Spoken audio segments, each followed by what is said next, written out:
Welcome back to Temporal Directive, the Star Trek fan podcast rewatching the entire franchise in chronological order.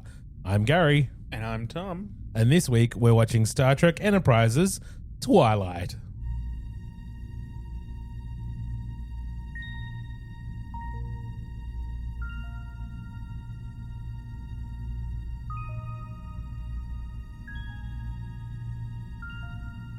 Star Trek, the ultimate franchise.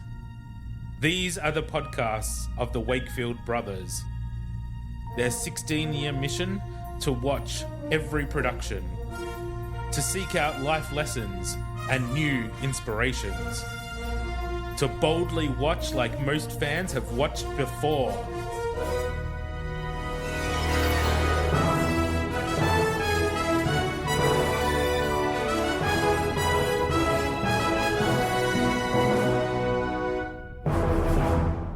As in Twilight Zone or Twilight the movies with the vampires? Sparkly vampires. Yeah, all fun. Welcome back. Hello, Thomas. Hello. Hey. It's been ages. I know, it's been like weeks. What's going on? Weeks. I was the sick one. I know, what happened? What the fuck is that about? You get sick all the time. I never get sick. I know, it's not right. It knocked me out for 2 whole weeks. Yeah. I had 2 weeks off work. It's crazy. Ridiculous. Now you know how it feels. No, I have no sympathy for you. But yes, we're back. Yeah. I feel like I'm probably 95% better. Yeah, good. Still good. probably not 100%, but getting there. Good And enough to do this. I'm back from Adelaide. Yay! The conference was shit. Yeah, we sort of expected it, right? Well, you know, I thought it was going to be motivational and inspirational, and it was trash.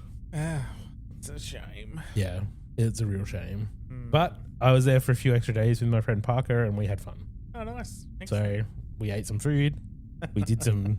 We went to the hijinks hotel. We did an escape room. Yeah, okay. Yeah, we Excellent. did some fun stuff. That So it sounds was awesome. a nice few days. Hijinks Hotel. That sounds like a really good name. Yeah, have you ever heard of it? No. It's like a activity room. Like there's 10 different themed rooms, Yeah. and you book in for the hotel to do Yeah. either 5 or 10 rooms, and they're like games or challenges in each one, and they're all themed. Like one was a Scrabble thing, so you had to make words. Like it'd ask a question, you had to move Yeah. the cubes. There was like adult ball pits where you had to like throw the balls up through a hoops, and like there was heaps of different That's ones, great. and it was heaps of fun. That's It was really awesome. good. Like that. That sounds awesome. So yeah, there was heaps of fun stuff like that we did, but Oh, nice. yeah, so that was cool. And then of course I come back and went straight into work for the weekend at the Pride in the Park event, and Yeah. I had my friend's play that I was helping with. So Absolutely. How did that? Is that still going? Or no, is it was 3 nights only, all right. and yeah, it was really good play. Really Excellent. good play. So that was good. And then Pride in the Park was a bit of a disappointment. There was pretty low crowd numbers, and yeah, it was fine. It was decent weather, and that was good. And then the next day I started to feel sick. So yeah, who knows? I don't know if I picked it up in Adelaide. I don't know if I picked it up Yeah. from someone at the show, maybe someone at the park. Probably the ball pit.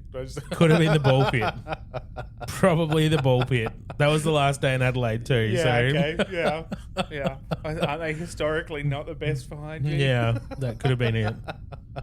Yeah, Oh. that could have been it. But at least you got sick after Adelaide and you could have fun. That's This the is best very part. true. Yeah. This is true. And then I spent 2 weeks on the couch watching Star Trek movies and Oh, what a shame. Oh, sounds terrible. planning for my next holiday. I'm not feeling sorry for you at all now. Here I was thinking, oh, he's sick. No, not at all. I went through a box and a half of tissues a day. That was just from the crying. Spock, no. And how have you been? Good. Bored. Like, my stories are nothing compared to that. Okay then. I had a week off while you were away, but I did nothing like that. Okay. I just, cleaned the house and everything. 'Cause Yeah. Mum and Dad were gone, so I had the opportunity to tidy everything up and make it all neat and how I wanted it. Because And now they've been back, and it was literally day one. Like day one, there was literally 10 glasses, like 10 just glasses sitting around the house. I'm like, you know what? I just don't get it. Don't. I'm the same as you. Yeah. I like everything to be in its place. Yeah, exactly. And it's not hard to, when you finish with a mug, yeah, to put it in the kitchen sink. Yeah, that's right. Or even just next to the sink. Next to the sink. Rinse it, leave it there. You're probably going to use it again. Like, you're fine. Even if you're not, it can sit there until you wash the dishes or whatever. Dishes. Exactly. Yep. No, there's 10 mugs, 12 cut glasses, whatever. In literally the first day they come back. I'm like shaking my head. But I had a good time for a week by myself, just sitting around. I had a whole day of Ghostbusters, watched every single Ghostbusters movie. Ooh. Yeah, it was fun. Yeah, nice. Got up in the morning, started at the first one, went through, and even ended on the full female cast Ghostbusters. Oh, nice. Yeah, it was good. Cool. We're planning a stabathon in late January, I think. Sorry, late February, just before the next Scream movie comes out. We're going to watch all the Scream movies in a day, which there's 6 of them, so that's a long day. That's a long day, yeah. Yeah. But that's the plan. Yeah. Stabathon. Nice. Yep. Nice. Yep. That'll be awesome.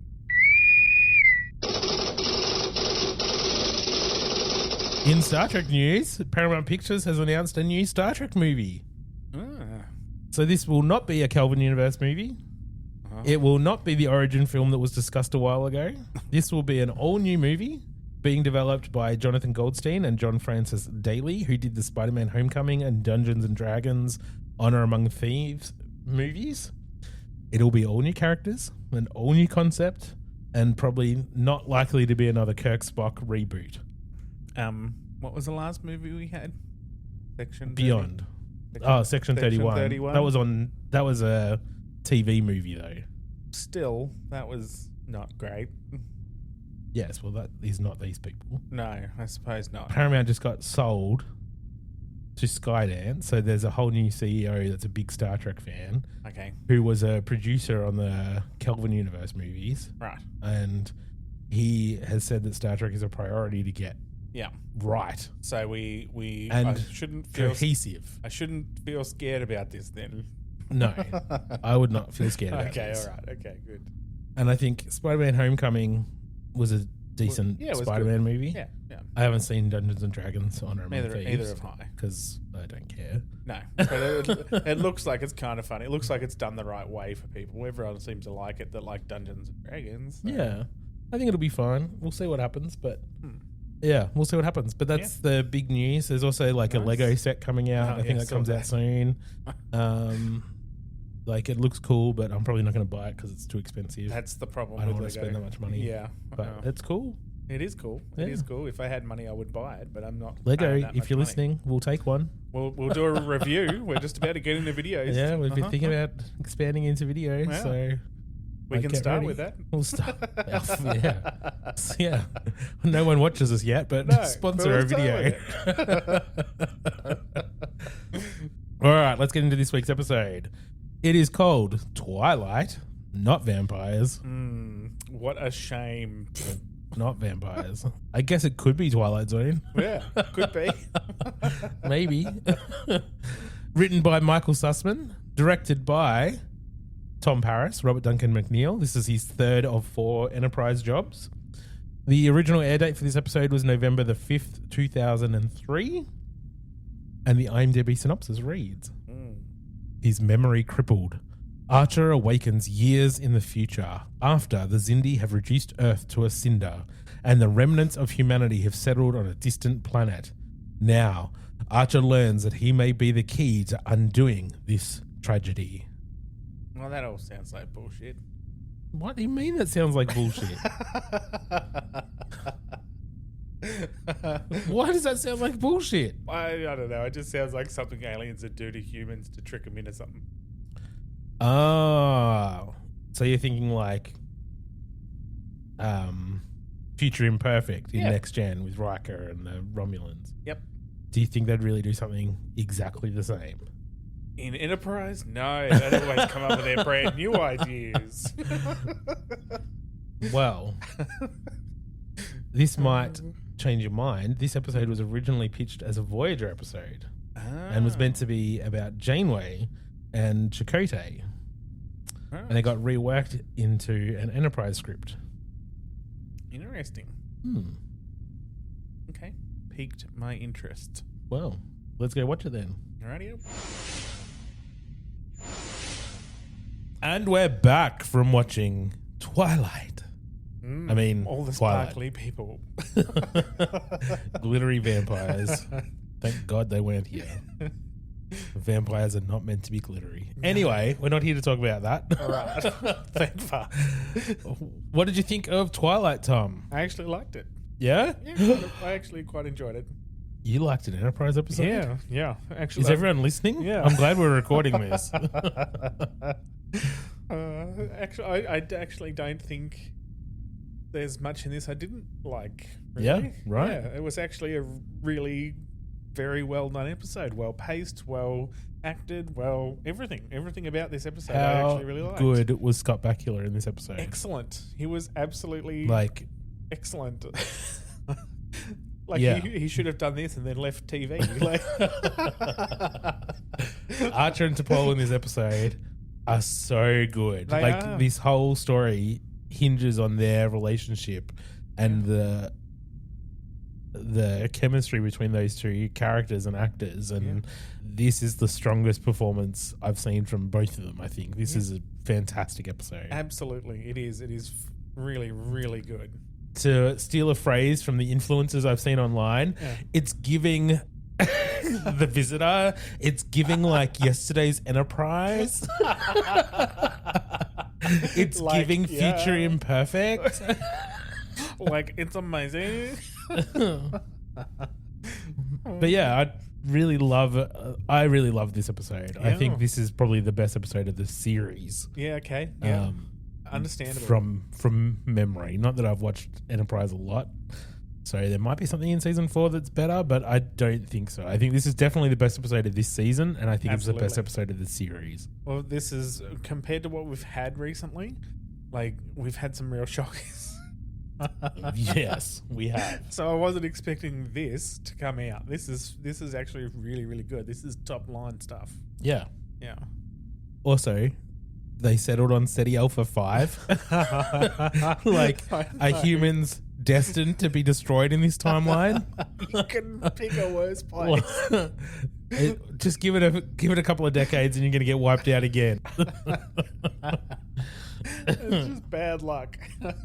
It's interesting that this was originally going to be a Voyager episode, because I imagine that it would have been Janeway that had the memory loss. Yeah. And maybe they never got home, or maybe they did. I don't know what the original pitch was. Yeah. Because obviously this was the Xindi attack and Earth being destroyed. I don't know what that would have looked like for Janeway and Chakotay, but True. I don't know that the dynamic between Janeway and Chakotay would have supported it as strongly as this did. I'm going to say probably not, because the episode where they got left on that planet together, the chemistry there didn't seem to, like, I didn't feel it. Not really. I mean, it was fine, but it wasn't like this. Yeah, it wasn't. It didn't. Yeah. Yeah, it wasn't as not as good. Yeah. I agree. But yeah, I really like this. Yeah, absolutely. It gave echoes of like The Visitor from Deep Space Nine. It gave echoes of like yesterday's Enterprise. All those things I mentioned before, like the alternate timeline. Yeah. The changing the present or the future to correct the past. Like those sorts of things. I just really love that sort of stuff. I do like that too. Yeah, absolutely. Yeah. It's fun. And it gave a bit more. For me, I felt like maybe this gave a bit more context to what's at stake with the Xindi arc as well. Yeah. Like, if they don't succeed on their mission this year, like this is the outcome. The Earth is going to be destroyed, and this is the outcome. Absolutely. So this shows that the Xindi have the capability to do what they're threatening, and they're not going to hold back. That's right. Yeah. So Yeah. So I think that ties into the season pretty well.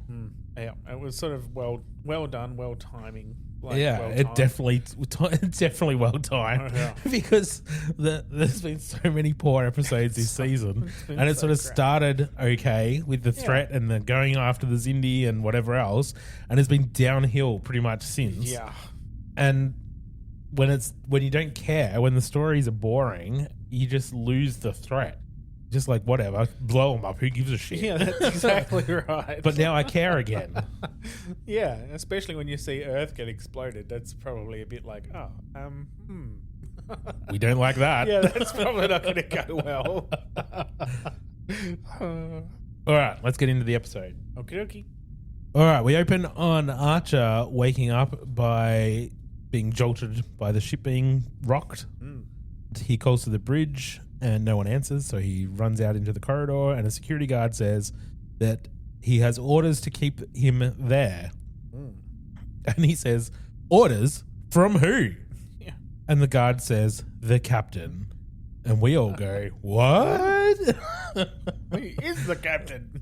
So Archer punches him. Yeah. As you would, Yeah, I sure. guess. Punch your officer. Yeah, because he wouldn't just ask what does old he leaders mean? do. Yeah. Your automatic reaction is punch him in the face. Yeah. Isn't that what your manager does when you Yeah, sure. don't make sense? Yeah. Yeah. I mean, sometimes I've wanted to punch my manager in the face when he doesn't make sense, but We cut to the bridge and they're in a battle with the Xindi. T'Pol is in the captain's chair. yeah, in wearing a uniform. Starfleet uniform. Archer comes bursting out of the turbo lift, asking what the hell is going on. T'Pol says, take him back to his quarters. Yeah. Which they don't do. No, the couple of security guards are useless. They are a little bit. But they lose weapons. They're losing shields. Everyone gets distracted by the view screen because the Xindi weapon shows up right next to Earth, fires on Earth, and blows it into little pieces. Yeah, it was very good effects, though. Yeah, it was okay. Yeah, well, I mean, it was pretty cool. Like, the weapon looked pretty awesome. The weapon looked cool, but the Earth destruction looked a bit Yeah. Ah, well. early 2000s. I was going to say, it was 20 odd years ago. I mean, it looked good for 20 odd years ago. Yeah. If they'd done it now, it'd be a lot more impressive. That's true. So everyone is shocked and staring in horror as they watch Earth be destroyed. Archer still doesn't know what the fuck's going on. And then we skip the credits. Yes. And Archer wakes up again. This time, he's looking a bit older. His hair is grayer. He is in a different room. Yeah. So he wakes up and stands up and looks in a mirror and notices how old he is and sort of gives himself a Double weird take. look. Yep. And then he hears noise coming from another room. So he walks out into the kitchen and T'Pol's there pouring orange juice. And Making eggs and bacon. she says, I know this all seems unfamiliar. I'll explain everything, but sit down. Breakfast is almost ready. Then she starts to give the backstory of what happened. Yeah. Flashbacks. But he's been there for 12 years. Yeah. 12 years ago, they were walking through the corridor on Enterprise. They were going into a region of space full of the anomalies that we've been seeing throughout the season. Yep. And Archer's trying to convince T'Pol to go see Rosemary's Baby at the movie night. And then the ship shutters from one of the anomalies, and we can see that there's one coming through the corridor towards them and sort of knocks them down a little bit. Yep. Bulkhead falls. Yep, and T'Pol gets stuck. And Archer tries to lift up the bulkhead to try to get T'Pol's leg out, and he's struggling to do it. They see another anomaly coming towards them. She says, you have to get out. He says, I'm not leaving you. So they keep trying. He eventually lifts it up. She gets out. She gets out of the way, but he doesn't have time, and he gets knocked by the anomaly and gets swept up by whatever the glowy thing is. The glowy warpy anomaly stuff. thingy that goes through. The twisted effect from, That's it. from Voyager. From Voyager, exactly. We cut to sickbay where he wakes up again. That's 3 scenes and 3 wake-ups. Yeah. Back to the Future, eat your heart out. Yes, that's right. I said, you're safe now Yeah. on the 42nd floor.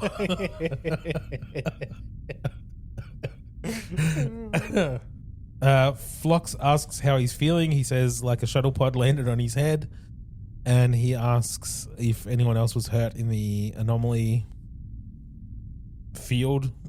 Yeah. And says he needs to get to the bridge, but Phlox is insistent that he answer some questions. He asks when he last spoke to Commander Tucker. And Archer says this morning at the staff briefing. Why? What's going on? And Phlox says that the anomaly in the corridor left something behind, that there's several clusters of parasites in his hippocampus, and they haven't caused any tissue damage, so they're not causing brain damage, but they're impairing certain synaptic functions. So he's unable to create new long-term memories. So anything that happens to him sort of fades away after a couple of hours.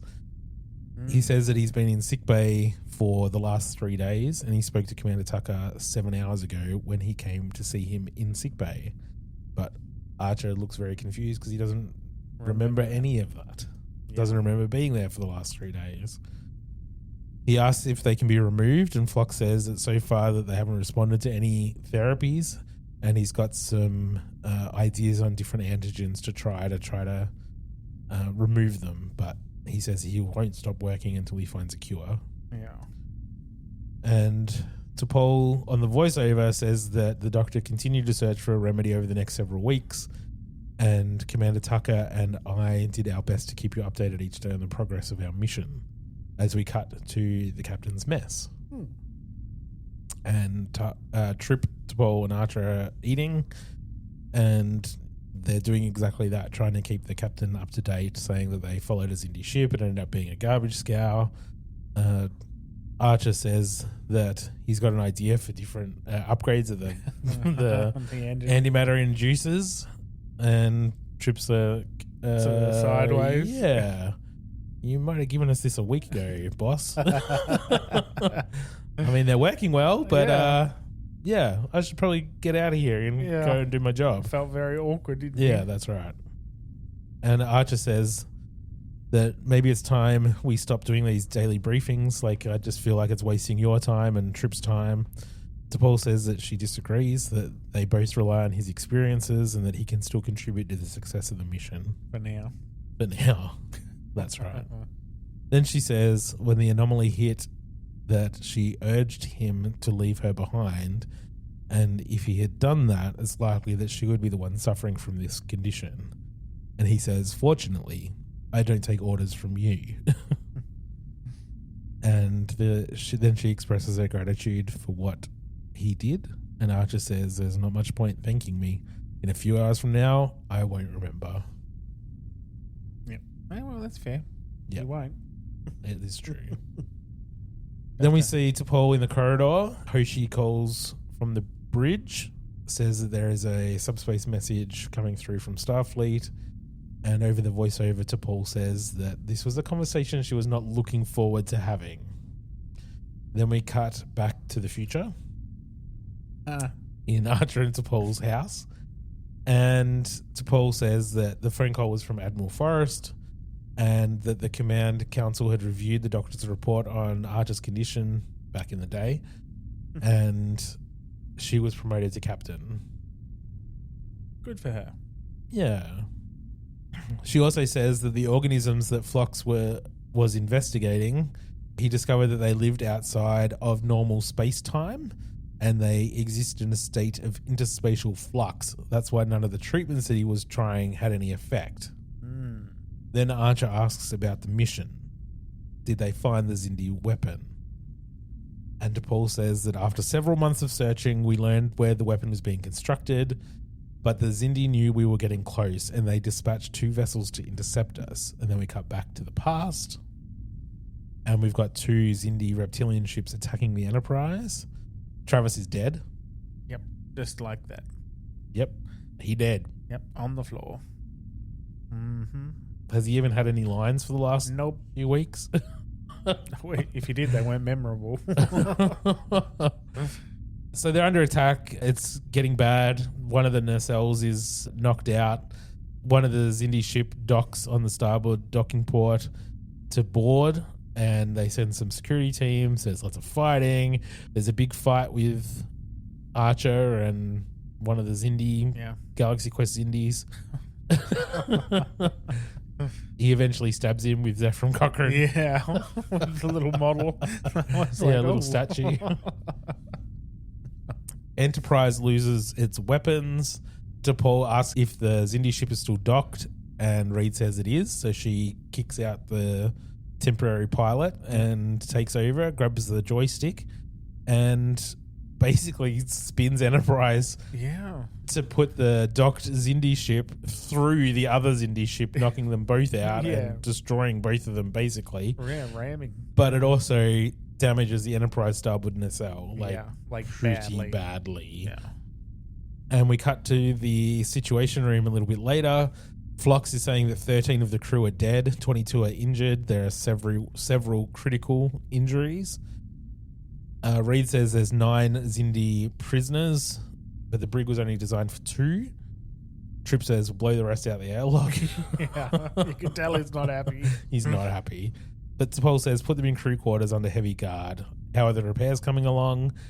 Trip says that we'll have hull plating and torpedoes in the next couple of hours, but with the nacelle gone, it would take 6 months at least to repair it. Yeah.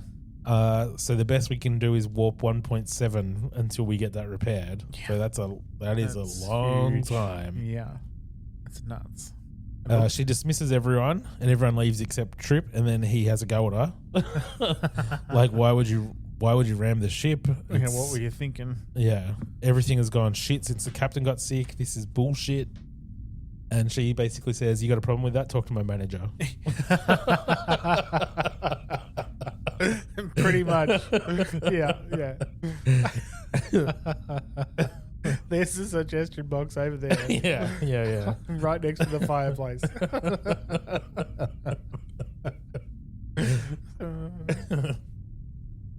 We go back to the future, and Archer says, but you said you eventually found the weapon. How can we do that without warp engines? And she says, we located the facility where the Xindi constructed the probe, but it had already been deployed. Earth was destroyed. They didn't stop at just Earth. They attacked every human outpost they could find. Mars, Alpha Centauri, Vega Colony, all of them were destroyed. He asks how many are left, how many humans are left, and she says less than 6,000. He struggles to breathe. Fair call. And he runs outside, and you can see that there is a settlement of shacks. Yeah, really, just like almost like tin sheds, but like but nice ships. Ones. Yeah, nice ones. Yeah. T'Pol comes outside, and she says that they're on the 5th planet of the SETI Alpha system. To which we're like, SETI Alpha 5. Not the best place to stop, but no. Sure. And Archer asks what happened to the crew. She says most of them are still aboard. It's in orbit, patrolling the system. All the survivors from the human colonies realized they needed a place to take refuge, so there were several convoys headed for this system. One of them was led by Enterprise. And then we go back to the past. Again, yeah. Again. And we see Enterprise with a convoy. They get hailed from a Vulcan ship, and it's Ambassador Savol who wants to speak with T'Pol. He comes on board. They're in the ready room, T'Pol and Savol, in a hole, at a bowl. She had a fall. I'll stop. Yeah, that'll do.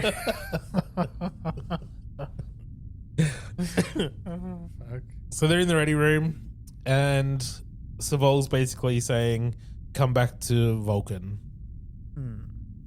We shouldn't have forced you to make a quick decision. They argue about Vulcan's impact on humanity for the last 100 years. Yeah. He's still pretty much like, we got them there too soon. And she's like, well, if we had actually fucking helped them, we might have actually got them there when we, like, in a good way. Exactly. But we fucking didn't help them, did we? Nope. She says, no, go fuck yourself in a Vulcan way. Yeah. And he says, well, your emotional attachment to Archer is clouding your logic. We'll be in range for another 30 hours should you reconsider. Sure. That's going to happen. Then we cut to Archer's quarters, still in that time period. T'Pol comes in and Archer says, how do things go with the Vulcans? She says, how did you know? He says that he was watching out the window and saw the Vulcans there. Yeah. He's like, that's why I chose this room. Yeah. Sneaky bastard. She lies and just says that they were here to replenish our supplies, which is obviously not a lie because Vulcans can't lie. Yeah. But that also must have happened. It must have happened at the same time. She wasn't lying. She just omitted parts of the truth. How very Vulcan of you to say. Anyway, Archer says that he knows that he can't command the mission, but maybe he could help in engineering or something.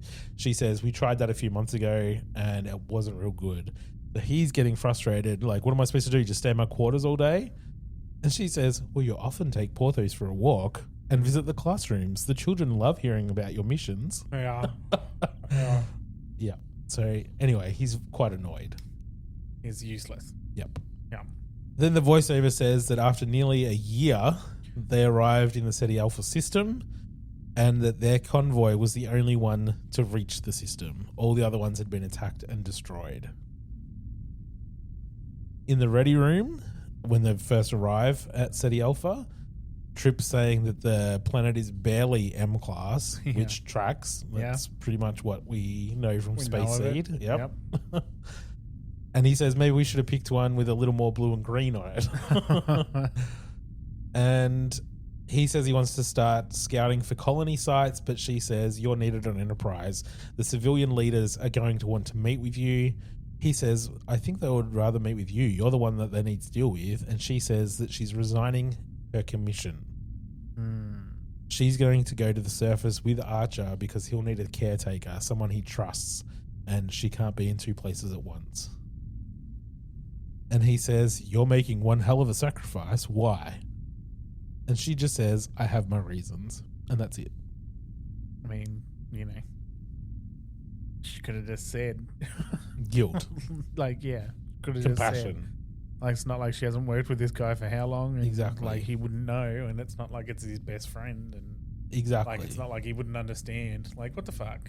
I mean, you know, it was a good episode or whatever else, but I mean, that could have been a little bit more, like, emotional opening up there. Yeah, but it is Trip. True. I mean, he is a bit of an idiot. Yeah. Yeah. No. Yeah. Anyway. Yeah. Back to the Future, T'Pol says that all the civilian ships were disassembled for their components and materials and they constructed the settlement. And he starts pacing around behind her and she says, at this point, you often wonder if you're a victim of some elaborate deception. Which is fair call. And he says, the thought did cross my mind. Yeah. And then she repeats the story that he had obviously told her about a proposal. That he obviously doesn't share with a lot of people, where he got turned down just before he graduated from flight school in San Francisco. That pretty much just proves to him that doesn't even question it after that. After that, it's just fact. Yeah. Yeah. Yep. So they say that their relationship has evolved over the years. We cut to a bit later and Phlox has arrived. His hair is looking a bit longer. Yeah. And he's definitely looking a bit older. A little. But yeah, isn't he meant to age a lot slower than everyone else? I think so, yeah. Yeah, because he's meant to be like 100 and something or something. Can't remember. Take your word for it. Well, he's got like the 12 kids. I'd have to look it up. He's doing a scan and says that nothing seems to have changed since the last exam. And Archer says, did you come all the way from Denobula to give me a checkup? And he says to Archer, you didn't tell him? He says that after the settlement was established, he knew he was never going to find a treatment here at the settlement. So he went back to Denobula to consult with the finest neurosurgeons and quantum theorists on Denobula. And they all said, You're joking. You're never going to be able to do it. Just don't even worry about it. You're fucked. The technology that you need does not exist.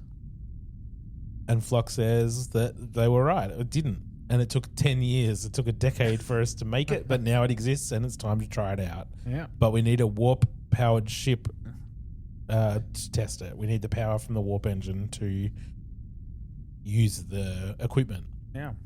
So T'Pol says, we're going in Enterprise. Of course. Because We're going home. Because you wouldn't want to get the, closest and most convenient one. Just, call Enterprise. That's the one we want. Wouldn't that be the closest and most convenient one? It's in orbit. Is it? Yes. Right. T'Pol said. He asked where the crew was. She said in orbit. Oh, well, that's okay then. All good. I missed that bit, that's all.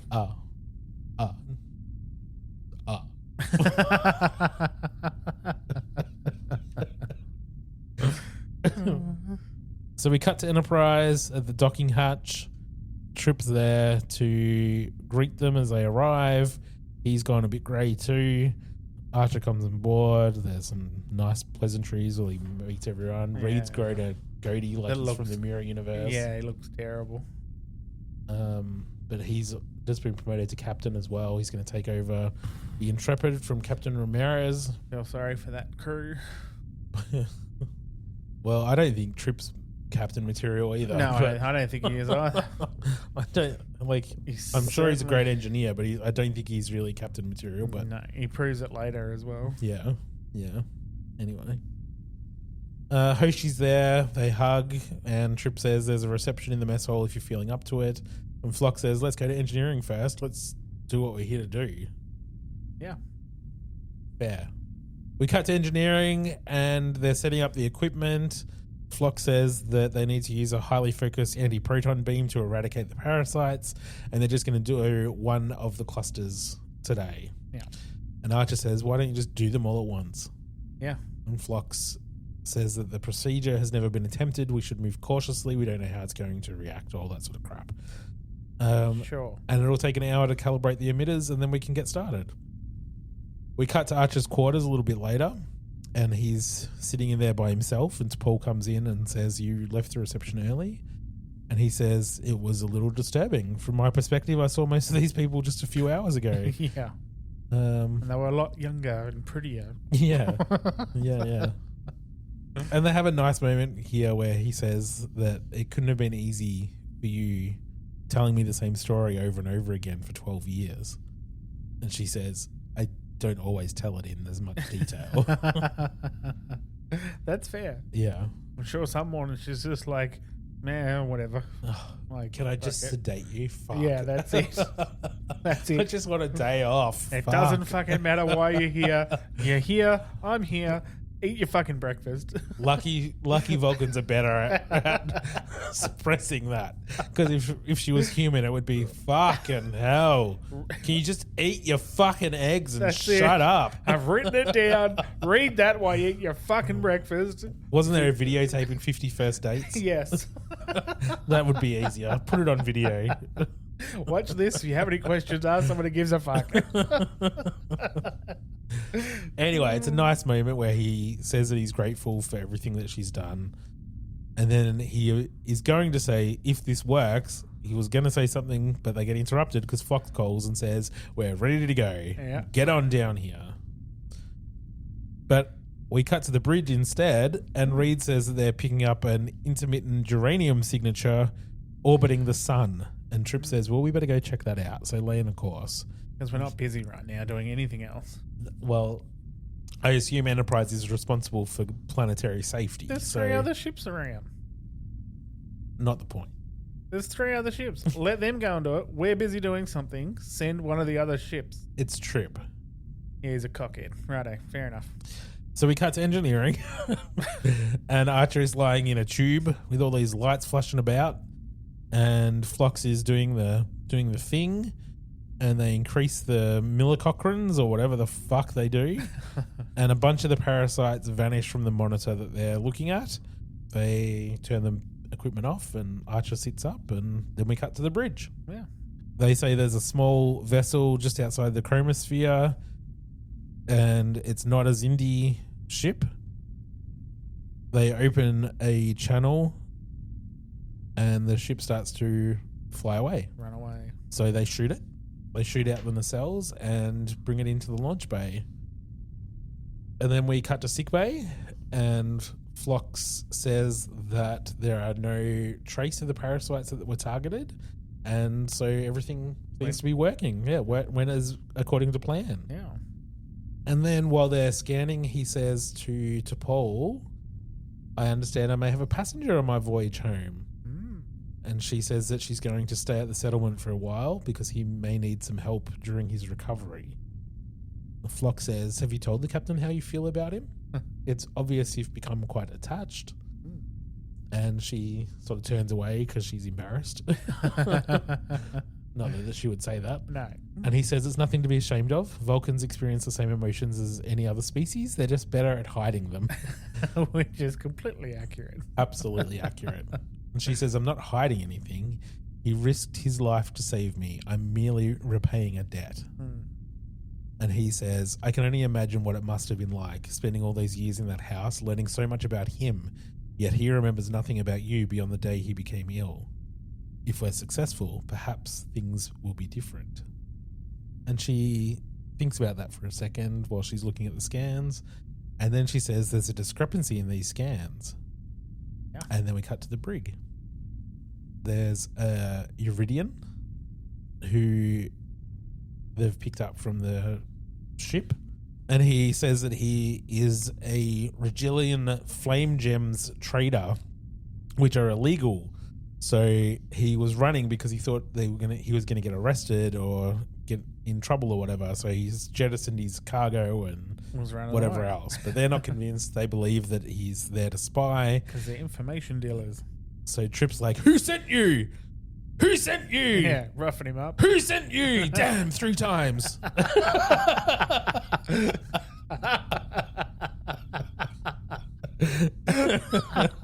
That's great. He says that he was paid to follow the Denobulan if he ever left the Denobula.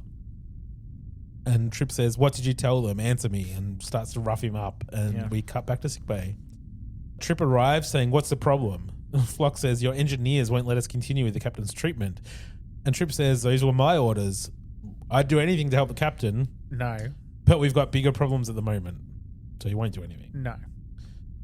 And Phlox says that this might be the only solution to your problems. And they explain that the cluster of parasites that they eradicated in the treatment was also eradicated from all of the scans over the last 12 years, meaning that because they exist in outside of our normal space-time, they would be if they eradicate all of them, they'll eradicate them all from the past as well, not just in the present. Meaning it'll change the timeline. It would change history, which means the captain would always be in command and the Earth might not be destroyed. Yeah. Like, things will be completely different.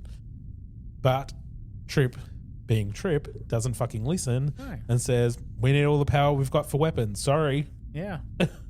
And despite Phlox and T'Pol trying to explain that this is going to be the solution to not just this problem, but all of our problems. Yeah. Doesn't care. Doesn't matter. Don't worry about it. No, didn't care. We're going to go fight the Xindi. Right here and let everyone die. Yeah. So let's talk about this later. Yeah. Fucking idiot. There won't be a fucking later, you cockhead. You're not listening. No. And in a few years, even City Alpha's going to be gone. That's just right. so you know. Oh dear. So we cut to the bridge. Hoshi says that there's 6 Xindi ships entering the system. Well, let's cut this short. They fight. Yeah. They fight. It gets bad. They end up blowing up the bridge. Yeah. Everyone dies. Yeah. Archer and T'Pol were going up a Jeffries tribute to try to get to the bridge. But once they realize that the bridge is gone, they decide to go back to engineering and meet Phlox there. They're fighting the Xindi. They try to do the thing, but they can't. The equipment is destroyed, so they can't put Archer into the tube. So they said that they could create the same effect by destroying the ship, but they'd have to blow up the ship to do it. Blow up the damn ship. Which is fine. Like, the ship's about to be destroyed anyway, so good. Let's do it. He tells Phlox and T'Pol to get on a shuttle pod and fuck off, because at least if this doesn't work, they've got a chance. Yeah. They're both like, fuck it anyway. They're like, not going to happen. Yeah. So anyway, they fight, they get shot. Archer ends up setting it all up just before he dies himself. He presses the button that makes the thing happen. Yeah. There's a big explosion, and then we cut to sickbay, and he's waking up. Yeah. And Phlox comes over and says, "How do you feel?" "Like a shuttle pod landed on my head." T'Pol's there and says that they've cleared the anomalies. There was minor damage to the starboard nacelle, but we should have repairs completed within the hour. Phlox says he wants to keep him overnight for observation after a mild concussion and leaves. And T'Pol gives Archer a pad with Rosemary's Baby on it, saying he's going to miss the movie night and he was looking forward to it. Yeah. And starts to walk off. And Archer says, "Would you mind bringing me another pillow?" So she walks over to right next to his head. Right next to him, where he was just sitting on the edge of the bed, and he laid down as she was walking over to him. Yep. So he literally just had to reach his arm out. Yep. But anyway, and does it. Yeah. And then she starts to walk out again, and he says, "Would you turn down the lights just a little?" So she has to walk back, press the button, and then before she leaves, she says, "Anything else?" And she starts to walk out, and he says, "You know, you'd make a wonderful nurse." Like, I'm not going to say that line totally ruined the whole episode for me, but it was definitely not a high point to end on. No, it was so misogynistic or like dismissive, or it was bad. Underplayed everything that they just built in the whole episode. Yep. The sacrifice that she had made. Like, to boil it down to, you'd make a wonderful nurse. Yeah. So pathetic. It was a pathetic. It was the worst thing to do, really. Yeah. But that's the end of the episode. Yeah, I don't mind the going back into the lights or whatever and making you, like, giving your eyes a roll or whatever to those bits, but the actual words of saying you'd make a wonderful nurse were unnecessary. Agree. Why don't bad guys, like, target the bridge more often? I don't know. It's like, why wouldn't you fucking do that? It's right there. It's on top of the place. You're going to take out all the main crew. Like, you know, do that. Makes sense. Like, the rest of the ship's fucked, really. That's the main command center. Boom. Dead. Done. Makes sense to me. Yeah. But I don't know. Yeah. I mean, I know Enterprise D had the battle bridge, right? They never use it. But they used it a couple of times. Did they? I know they used it in, like, the first episode. Yeah, they used it a couple other times. All right, Tom, what's the life lesson in this one? Well, I don't know. Trust. Because you could go with trust, but I don't know. Trust your friends, people around you. Trust your loved ones. I don't know. Take care of the people. I don't know. Sure. Something like that. But yeah, that's fine. We'll go with that. All right, let's talk IMDb ratings. Our examples of 1 episodes are Enterprise Extinction and Next Gen's Code of Honor. Examples of 10 episodes are Next Gen's Tapestry and Deep Space Nine's Far Beyond the Stars. With those examples in mind, what are we going to rate Twilight? Oh, it's going to be up there. It's going to be pretty high, I think. Yeah, it's got to be up there at about an 8 or a 9. Yeah. It doesn't quite cross into a 10, obviously, in my mind anyway, but it's definitely a 9. I would say it's pretty close. I'm probably going to go a 9 because I would almost give it a 10, but it's just not quite there. Something, not sure what it's missing, but it's just not quite. Yeah. Yeah. All right, let's go with a 9. I'm happy with that. Yeah. All right. That's it for this week. You can find us on Facebook at Temporal Directive Podcast and on Instagram, just Temporal Directive, or you can email us at wakefield_productions@outlook.com. We'd love to hear your thoughts on this episode or anything Trek related, so please get in touch. We'll be back next week with the episode North Star. Live long and prosper. Peace and long life.